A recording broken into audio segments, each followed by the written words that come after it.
సమతా గ్రంథాలయానికి స్వాగతం. ఈరోజు సమతా గ్రంథాలయానికి పిల్లలు చాలామంది వచ్చారు. కూర్చోవడానికి కుర్చీలు సరిపోక పిల్లలందరూ కూడా కింద కూర్చొని చదువుకోవాల్సి వస్తుంది. మరి వాళ్ళు గత 3 రోజుల నుంచి ఇక్కడికి వచ్చి చదువుకుంటున్నారు. పిల్లలందరి సౌకర్యం కోసం కుర్చీలు కావాలి. ఎవరైనా దాతలు ముందుకు వచ్చి కుర్చీలు సౌకర్యం కల్పిస్తారని అనుకుంటున్నాను. ముఖ్యంగా మరి ఇక్కడికి వచ్చి చదువుకునే ఈ పిల్లలందరి కోసం రకరకాల బుక్స్ ఉన్నాయి. మరి లక్ష్మి, నువ్వేమనుకుంటున్నావు గ్రంథాలయం గురించి చెప్పు.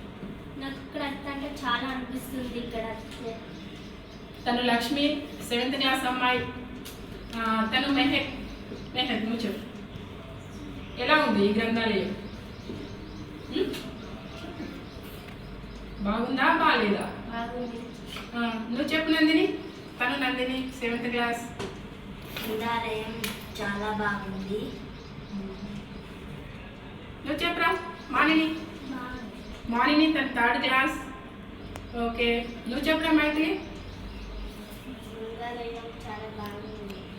ఇక్కడ పుస్తకాలు వీళ్ళు రకరకాల పుస్తకాన్ని సెలెక్ట్ చేసుకోవడం జరిగింది. తనైతే గ్రామర్ చదువుతుంది, తను స్టోరీ బుక్స్ చదువుతుంది. నువ్వేం చదువుతున్నావు లోకేశ్వర్? తను కూడా ఇంగ్లీష్ గ్రామర్ చదువుకుంటుంది.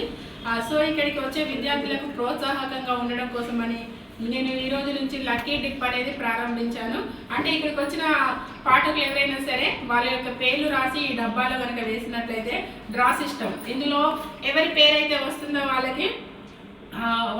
వాళ్ళకు నగదు బహుమతి. అంటే ఆ విద్యార్థులు కాబట్టి వాళ్ళకు పెన్సిల్లో పెన్ను కొనుక్కునే విధంగా వాళ్ళకి అవసరం అవుతాయి అనేసి నగదు బహుమతి 10 రూపాయలను లక్కీ డిప్లో ఎవరి పేరు వెళ్తే వాళ్ళకు ఇవ్వడం జరుగుతుంది.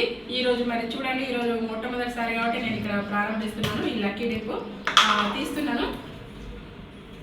ఎవరి పేరు వస్తే వాళ్ళకి ఇప్పుడే ఇవ్వడం జరుగుతుంది. ఇది తీస్తాను. దీంట్లో ఎవరి పేరు వస్తుందో చూద్దాం. మరి